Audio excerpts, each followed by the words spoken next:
Debbie disappeared in November of 1988 after she didn't pick up her daughter from Robert's home in Sherwood. The case was re-examined in 2021 because of DNA evidence.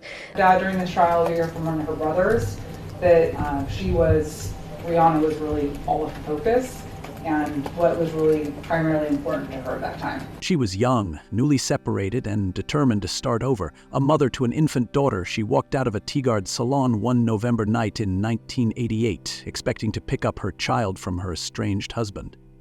But she never arrived. 2 days later, her car was found abandoned on a dead-end street.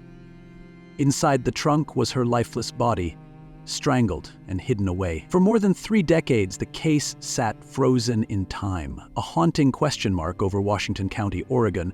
How does a murder go unsolved for 35 years? And what finally brought the truth to light? The case of Deborah Atrops is not just about a sudden disappearance. It is about a life interrupted, a marriage fractured, and a family torn in ways no one could have imagined. For decades, investigators chased shadows, following leads that collapsed and re-examining evidence that never quite told the full story. Suspicion swirled around her estranged husband, Robert, yet year after year he remained free, even as whispers about his involvement grew louder. Only when cold case detectives revisited the evidence with modern forensic tools did the truth begin to emerge, and when it did, it shattered the facade Robert had lived behind for decades. But in 1988, none of that was known. All that existed was fear, grief, and a community desperate for answers. Before we continue, Grim Vault just passed 500 subscribers, thanks to you. The next stop is 1,000. Help us get there. Subscribe now and you'll never miss the next case. Deborah Lee Atrops was just 30 years old in the fall of 1988. She had a career, friends, and dreams of raising her newly adopted baby girl. But her marriage to Robert Elmer Atrops had unraveled quickly. They had married in 1987, and by March 1988, they had adopted an infant daughter. For outsiders, the couple appeared stable, new parents with a bright future. But inside their marriage, Deborah confided to friends that she was unhappy, even afraid. Reports of emotional strain and controlling behavior made her increasingly uneasy. By June of that year, the couple had separated. Robert remained in their Sherwood home while Deborah moved to an apartment in Salem with their daughter. It was the first tangible step toward independence. Yet even in separation, she could not fully cut ties with Robert. He remained in her orbit, not only as the father of their child, but as a looming presence in her daily life. In those months apart, Deborah began to rediscover herself. She was described as warm, lively, and determined to move forward. She also entered a relationship with John Pearson, a man who would later become a controversial figure in the investigation. She told close friends she feared Robert might react violently if he discovered her new relationship. Still, she tried to balance her new life with the obligations of shared parenting. On November 29, 1988, Deborah had a hair appointment in Tigard. It was supposed to be an ordinary evening. She would leave the salon, drive to Robert's house, and pick up their 8-month-old daughter. That plan never played out. And in that small but crucial gap between routine and tragedy, her life was taken. But who was responsible? And how could a young mother simply vanish on a night so ordinary? The evening began without any alarms. Deborah left her appointment, likely thinking about her baby waiting for her. But somewhere between the salon and Robert's house, the path went dark. Robert later told police that Deborah never arrived. He reported her missing, claiming she had vanished on her way to pick up their daughter. To friends and investigators, it seemed strange that the estranged husband, whose marriage had collapsed just months earlier, was now the last known person expecting to see her alive. 2 days later, her car turned up on a dead-end street in Beaverton. At first glance, it appeared abandoned, windows fogged, keys still inside, license plates removed. But the grim truth was in the trunk.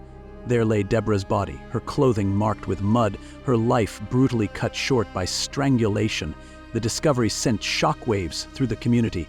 A missing person case had become a homicide overnight. The young mother was dead. And the question hung in the air: who would want Deborah dead and why? For investigators, the first and most obvious suspect was Robert. He had opportunity, he had proximity, and Deborah had voiced fears about him. But suspicion is not proof, and in 1988, the tools to prove guilt were limited. Was Robert truly the killer, or had someone else stepped into Deborah's life in a way investigators had yet to uncover? Detectives combed through Deborah's final hours. The last verified sighting was her departure from the salon. She never made it to Robert's house. The window for her murder was narrow, and yet no clear evidence pointed to one definitive suspect. Robert gave statements to the police. He portrayed himself as a concerned father, bewildered by his wife's sudden disappearance. But inconsistencies emerged. Investigators noted gaps in his timeline and questions about his phone calls the night Deborah vanished. Some of the calls he claimed to have made never appeared in the records. Deborah's relationship with John Pearson also drew attention. Friends recalled her fears that Robert might harm her if he found out about the affair. Pearson himself seemed evasive at times, even hiring a defense attorney years later when pressed for testimony. Decades after the murder, Pearson would take his own life, removing a potential witness from the case forever. Meanwhile, forensic evidence from 1988 proved frustrating. Soil samples, clothing, and the car were collected, but the science of DNA profiling was still in its infancy. What today might yield clear results was, at the time, inconclusive. The evidence was there, but the tools to unlock it were not, and without those tools, the case against Robert stalled. He remained a free man while Deborah's family waited for justice that seemed increasingly out of reach. As months turned into years, the investigation lost momentum. By the early 1990s, the case had gone cold. Leads dried up, witnesses moved on, files gathered dust in storage rooms. For Deborah's family, especially her daughter, who grew up never knowing her mother, the pain of absence only deepened. Each milestone, a birthday, a graduation, a wedding, came with a hollow ache. The question of who killed Deborah lingered like a shadow over every family gathering. Robert, meanwhile, lived his life. He remained in Oregon, working, raising his daughter, and presenting himself as a grieving husband who had also lost something in 1988. To the outside world, he was a father doing his best. But for those who remembered Deborah's fears, suspicion never fully disappeared. The case remained dormant for over 3 decades, but cold cases are not always forgotten. Sometimes all they need is a fresh set of eyes and the evolution of science, and in 2021, that is exactly what happened. Washington County's Cold Case Unit reopened Deborah's file. Detectives began pulling boxes of evidence from storage, old soil samples, clothing from the trunk, witness statements that no one had revisited in decades. It was a new generation of investigators, armed with modern forensics and a determination to give Deborah a voice after years of silence. What they found in that evidence would unravel the life Robert Atrops had built for himself and lead to a courtroom reckoning nearly 36 years after the murder. For more than 3 decades, Deborah Atrops' case lay dormant, another unsolved tragedy in the archives of Washington County. But in 2021, the Sheriff's Cold Case Unit took a closer look. Detectives began by re-examining the physical evidence collected in 1988. Stored away for decades, Deborah's coat and clothing still carried traces from the night she was killed. Soil embedded in the fabric, DNA fragments hidden in the fibers, and the context of where her car had been left all became critical pieces in a renewed puzzle. Modern forensics science has advanced dramatically since 1988. DNA profiling was no longer an experimental tool, but a powerful method capable of extracting results from degraded samples. Analysts at the Oregon State Police Crime Lab used advanced mixture analysis software to interpret complex DNA profiles. Soil analysis was also reapplied, comparing dirt from Deborah's clothing and vehicle with samples collected at Robert's property years earlier. Bit by bit, the evidence began pointing back to Robert. His DNA was found on Deborah's coat, particularly in areas investigators believed were linked to the struggle. Soil comparison revealed strong consistencies between the mud in the trunk and dirt from Robert's property. And then there were the statements. Witnesses re-interviewed after 30 years described Deborah's fears of Robert. Friends recalled her words, If Robert ever found out about her affair with John Pearson, she believed he would kill her. The cumulative weight of these elements, forensic, circumstantial, and testimonial, built the case prosecutors had long lacked. But bringing charges after so long would be risky. Would a jury believe evidence gathered in the 1980s and retested decades later? In March 2023, nearly 35 years after the murder, a Washington County grand jury heard the evidence. After deliberations, they indicted Robert Elmer Atrops for second-degree murder in the death of his estranged wife. The arrest was quiet but shocking.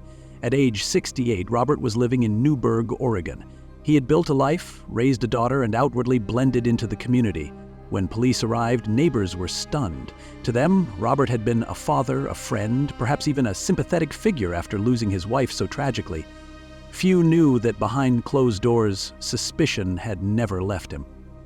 The news sent ripples through Washington County. A man who had lived freely for decades would now face the possibility of spending the rest of his life behind bars. For Deborah's family, the arrest was bittersweet. Justice seemed closer than ever, but it also reopened the wounds of 1988. Robert pleaded not guilty. His defense team prepared to challenge every detail, every test, every assumption investigators had made. And so, in April 2025, the case of Deborah Atrops finally went before a jury. The courtroom was filled with anticipation. Reporters, family members, and community observers gathered to witness a trial that had been more than 3 decades in the making. The prosecution laid out his case. Robert had motive, opportunity, and history. Deborah feared him, confiding in friends that she believed he might harm her. And when her body was found, the physical evidence, the DNA, the soil, the inconsistencies in his alibi, all pointed in his direction.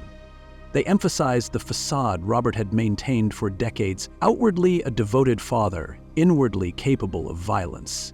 It's difficult for family members to understand who it is behind that facade, Prosecutor Chris Luman told the jury. This is a domestic violence case, plain and simple. People can put up a front. The defense countered fiercely. They argued that the DNA analysis was unreliable, pointing out that different test runs produced varying results. They claimed contamination was possible, that Robert's DNA on Deborah's coat could be explained by prior innocent contact. They pointed fingers toward John Pearson, the man Deborah had been seeing before her death, highlighting his suspicious behavior and eventual suicide decades later. But Pearson's absence also meant jurors would never hear his testimony. What remained was circumstantial speculation, not evidence strong enough to rival the prosecution's case. Witnesses took the stand. Deborah's friends recalled her fear of Robert. Investigators described the inconsistencies in his phone records and stories. Forensic experts explained how modern testing worked and why they believed the results were credible. After weeks of testimony, the case went to the jury. Would they believe the prosecution's decades-old puzzle pieces fit together beyond a reasonable doubt? Or would the defense convince them the picture was too blurry to convict? The jury deliberated for less than a day. On April 17, 2025, they returned with their decision, guilty of second-degree murder. In that moment, 36 years of waiting ended. Robert Atrops, now 70 years old, stood convicted of killing his wife, Deborah. The courtroom erupted in emotion, relief, grief, disbelief. For Deborah's family, it was the validation they had long sought. For Robert, it was the collapse of the life he had managed to build under the shadow of suspicion. But the story was not yet over. A guilty verdict was only the beginning. Sentencing would determine how Robert would spend the rest of his days. On July 8, 2025, Robert returned to court for sentencing. Judge Oscar Garcia handed down the decision, life in prison with the possibility of parole after 25 years. At his age, it meant Robert would almost certainly spend the remainder of his life behind bars. But the most powerful moments came not from the judge, but from Deborah's daughter, Rihanna Steffens. Just 8 months old when her mother was murdered, she had grown up with questions, grief, and milestones shadowed by absence. When I was 8 months old, someone robbed me of getting to have a life, with my mom there to support my every milestone, she told the court. My first birthday, kindergarten graduation, high school, my wedding, the birth of my children. My mom wasn't there for any of that. 36 years later, I'm being robbed of my father, the man who was there for all of those milestones." Her words captured the cruel duality of the case. She lost her mother to violence, and now her father to justice. Prosecutor Allison Brown echoed that sentiment. He was able to live his life to a degree and experience many, many things she never had the opportunity to experience, she said, reminding the court of the decades Deborah was denied.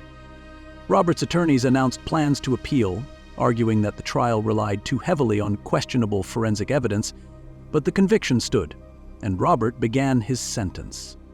For Deborah's loved ones, it was justice. Late, imperfect, but real. The case of Deborah Atrops underscores the value of cold case work. Evidence that once seemed useless became critical when paired with modern forensic science. Persistence by detectives and prosecutors ensured that the story didn't end in silence. It also highlights the hidden dangers of domestic violence. Deborah had separated. She had voiced her fears, but separation does not always equal safety. Behind closed doors, violence can fester, unseen by outsiders. For the community, the conviction was a reminder that justice may be delayed, but it is not always denied. For Deborah's family, it was the closing of one chapter and the beginning of another, living with the truth finally spoken aloud. Cold cases test the limits of justice. Memories fade, witnesses die, evidence decays, but they also reveal the power of persistence and science. The conviction of Robert Atrops is a testament to what can happen when investigators refuse to let a file gather dust. It is also a human story. A mother, taken too soon, a daughter who lived her entire life in the shadow of loss, a community that waited decades for accountability. The truth may have taken 36 years to arrive, but when it did, it exposed the facade Robert had hidden behind for so long. The murder of Deborah Atrops reminds us that even when years pass, stories like hers deserve to be told, and justice deserves to be pursued. If this story gripped you, show your support, like this video, subscribe, and tap the notification bell so you never miss another deep dive into the cases where truth finally rises. Because in the world of true crime, silence never erases the past. It only waits to be uncovered.